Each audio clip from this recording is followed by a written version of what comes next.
ರಾಜ್ಯ ಕಾಂಗ್ರೆಸ್ ಸರ್ಕಾರ ಅಧಿಕಾರಕ್ಕೆ ಬಂದು 3 ವರ್ಷ ಆಗ್ತಾ ಬಂದಿದೆ. ಆದರೂ ಸಹ ಸಚಿವ ಸಂಪುಟ ಪುನರ್ರಚನೆ ಆಗದೇ ಇರೋ ಹಿನ್ನೆಲೆಯಲ್ಲಿ ಹಿರಿಯ ಶಾಸಕರುಗಳು ಸಾಕಷ್ಟು ಅಸಮಾಧಾನಗೊಂಡು ಇದೀಗ ಹೈಕಮಾಂಡ್ ನಾಯಕರುಗಳನ್ನ ಭೇಟಿ ಆಗಲಿಕ್ಕೆ ಹೋಗ್ತಾ ಇದ್ದಾರೆ. ಇದೀಗ ನಮ್ಮ ಜೊತೆಗೆ ಈ ವಿಚಾರವನ್ನು ಮಾತನಾಡಲಿಕ್ಕೆ ಹಿರಿಯ ಶಾಸಕರು ಹಾಗೂ ದೆಹಲಿಯ ವಿಶೇಷ ಪ್ರತಿನಿಧಿಯಾಗಿರ್ತಕ್ಕಂಥ ಟಿ.ಬಿ. ಜಯಚಂದ್ರ ಅವರಿದ್ದಾರೆ. ಅವ್ರನ್ನೂ ಸಹ ಮಾತಾಡಿಸ್ತೀನಿ. ಸರ್, ಸಚಿವ ಸಂಪುಟ ಪುನರ್ರಚನೆ ವಿಚಾರ ಆಗಬೇಕು ಅನ್ನೋದು ಬಹಳಷ್ಟು ದಿನಗಳಿಂದ ಕೇಳಿ ಬರ್ತಾ ಇರೋ ವಿಚಾರ, ಏನು ಹೇಳ್ತೀರಿ? ಹೌದು, ಆ ಕಾರಣಕ್ಕೋಸ್ಕರ ಅಸಮಾಧಾನ ಏನಿಲ್ಲ,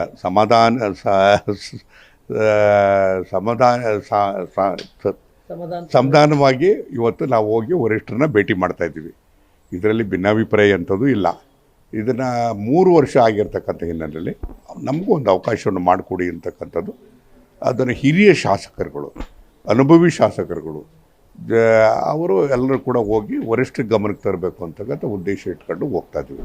3 ವರ್ಷ ಆಗಿರ್ತಕ್ಕಂಥ ಹಿನ್ನೆಲೆ ಇನ್ನು ಇರ್ತಕ್ಕಂಥದ್ದು ಕೇವಲ 2 ವರ್ಷ.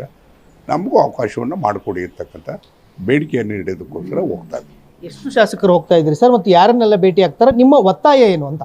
ನಮ್ಮ ಒತ್ತಾಯ ಇದು ಸಚಿವ ಸಂಪುಟವನ್ನು ಪುನರ್ರಚಿಸಬೇಕು, ಹೊಸ ಮುಖಗಳಿಗೆ ಅವಕಾಶವನ್ನು ಮಾಡಬೇಕು, ಹಿರಿಯರು ಮತ್ತು ಅನುಭವಿಸರಿಗೆ ಅವಕಾಶವನ್ನು ಮಾಡಬೇಕು. ಇನ್ನು ಉಳಿದಿರ್ತಕ್ಕಂಥದ್ದು 2 ವರ್ಷ ಮಾತ್ರ. ಮುಂದೆ ಏನೆಲ್ಲ ಕ್ಷೇತ್ರಗಳಲ್ಲಿ ಬದಲಾವಣೆ ಆಗ್ತದೆ, ರಾಜಕೀಯದಲ್ಲಿ ಏನು ಬದಲಾವಣೆ ಆಗ್ತದೆ, ಮಹಿಳಾ ಮೀಸಲಾತಿ ಬರ್ತದೆ, ಕಾನ್ಸ್ಟಿಟ್ಯೂನ್ಸಿ ಡಿಲಿಮಿಟೇಷನ್ ಆಗ್ತದೆ, ಅದು ಪಾರ್ಲಿಮೆಂಟಲ್ಲಿ 15-16 ಪಾರ್ಲಿಮೆಂಟಲ್ಲಿ ಅದು ಚರ್ಚೆ ಆಗ್ತದೆ, ಬಿಲ್ ಇಂಟ್ರೊಡ್ಯೂಸ್ ಆಗ್ತದೆ. ಅದಕ್ಕೋಸ್ಕರ ವಿಶೇಷವಾಗಿ ಪಾರ್ಲಿಮೆಂಟನ್ನು ಕೂಡ ಕರೆದಿದ್ದಾರೆ. ಆ ಹಿನ್ನೆಲೆಯಲ್ಲಿ ಇವತ್ತು ನಮ್ಮ ವರಿಷ್ಠರನ್ನ ಮಲ್ಲಿಕಾರ್ಜುನ ಖರ್ಗೆ ಅವರು ಕರ್ನಾಟಕದವರೇ, ಮೂಲತಃ ನಮ್ಮವರು, ಅವ್ರ ಹತ್ರ ನಮ್ಮ ಮನವಿಯನ್ನು ಇಡೋದಕ್ಕೋಸ್ಕರ ಹೋಗ್ತಾ ಇದ್ದೀವಿ. ರಾಹುಲ್ ಗಾಂಧಿ ಅವರು ಭೇಟಿ. ಸರ್, ಒಂದು ಕಡೆ 30ಕ್ಕೂ ಹೆಚ್ಚು ಶಾಸಕರುಗಳು ನೀವು ಹಿರಿಯರಿದ್ದೀರಾ, ಇನ್ನೊಂದು ಕಡೆ MLCಗಳಾಗಿರ್ಬೋದು, ಹೊಸದಾಗಿ ಆಯ್ಕೆ ಆಗಿರ್ತಕ್ಕಂಥ ಶಾಸಕರುಗಳು ನಮಗೂ ಸಚಿವ ಸ್ಥಾನ ಬೇಕು ಅಂತ ಕೇಳ್ತಾ ಇರುವಂಥದ್ದು. ಈಗ ಶಾಸಕರು ಅಂದರೆ ನೇರವಾಗಿ ಜನಗಳಿಂದ ಆಯ್ಕೆ ಆಗಿದ್ದರೂ ಶಾಸಕರು, ಮೇಲ್ಮನೆಯವರು ಇರ್ತಕ್ಕಂಥವ್ರು ಶಾಸಕರು, ಕೇಳೋದಕ್ಕೆ ಎಲ್ರಿಗೂ ಕೂಡ ಹಕ್ಕಿದೆ. ಆದರೆ ಯಾರು ಮಾಡಬೇಕು, ಹೇಗೆ ಮಾಡಬೇಕು ಅಂತಕ್ಕಂಥದ್ರ ಬಗ್ಗೆ ಅಂತಿಮವಾಗಿ ಅವರು ತೀರ್ಮಾನ ಮಾಡ್ತಾರೆ. ಶಾಸಕರಿಗೆ ಕೇಳಲಿಕ್ಕೆ, ಸಚಿವ ಸ್ಥಾನ ಕೇಳಲಿಕ್ಕೆ ಹಕ್ಕಿರುವಂಥದ್ದು, ಆದರೆ ಕೇಳದಂಥ ಸಂದರ್ಭದಲ್ಲೆಲ್ಲವೂ ಸಹ ಅಧಿಕಾರ ಹಂಚಿಕೆಯ ವಿಚಾರವೇ ಮುನ್ನೆಲೆಗೆ ಬರ್ತಾ ಇರುವಂಥದ್ದು. ಅದರಿಂದನೇ ಸಚಿವ ಸಂಪುಟ ಹಿನ್ನಡೆ ಆಗ್ತಾ ಇದೆ ಅಂತ ಹೇಳ್ತಾ ಇರುವಂಥದ್ದು. ಇದು ಅಧಿಕಾರ ಹಂಚಿಕೆಯ ವಿಚಾರ ನಮ್ಮ ಮುಂದೆ ಇಲ್ಲ.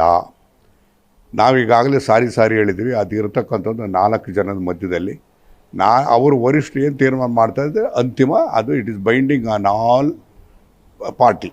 ಸಾಕಷ್ಟು ಸಚಿವರು ಅಸಮರ್ಥರಿದ್ದಾರೆ, ಅವ್ರನ್ನ ಸಂಪುಟದಿಂದ ಕೈ ಬಿಡಬೇಕು ಅನ್ನೋ ಒಂದು ಮಾತುಗಳು ಇರುವಂಥದ್ದು, ಮತ್ತು ಜಾತಿವಾರು ಕೇಳ್ತಾ ಇರುವಂಥದ್ದು, ಅಥವಾ ಹಿರಿಯರಾಗಿ ಅವ್ರನ್ನ ಸೇರ್ಪಡೆ ಮಾಡಿ ಅಂತ ಕೇಳ್ತಾ ಇರುವಂಥದ್ದು. ಈಗ ಅಲ್ಲಿ ಹೋದ್ಮೇಲೆ ಸಚಿವ ಸಂಪುಟ ಪುನರ್ರಚನೆ ಮಾಡಿ ಅಂತೇಳಿ ಕೇಳುವಾಗ ಏನೆಲ್ಲ ಪ್ರಶ್ನೆಗಳು ಉದ್ಭವಿಸ್ತದೆ ಅಂತದನ್ನು ಅವ್ರು ಕೇಳಿದಂಥ ಸಂದರ್ಭದಲ್ಲಿ ಸಮರ್ಥವಾಗಿ ಸಮಜಾಯಿಷಿಯನ್ನು ಕೊಡುವಂಥ ಕೆಲಸವನ್ನು ನಾವೆಲ್ಲರೂ ಕೂಡ ಮಾಡ್ತೇವೆ.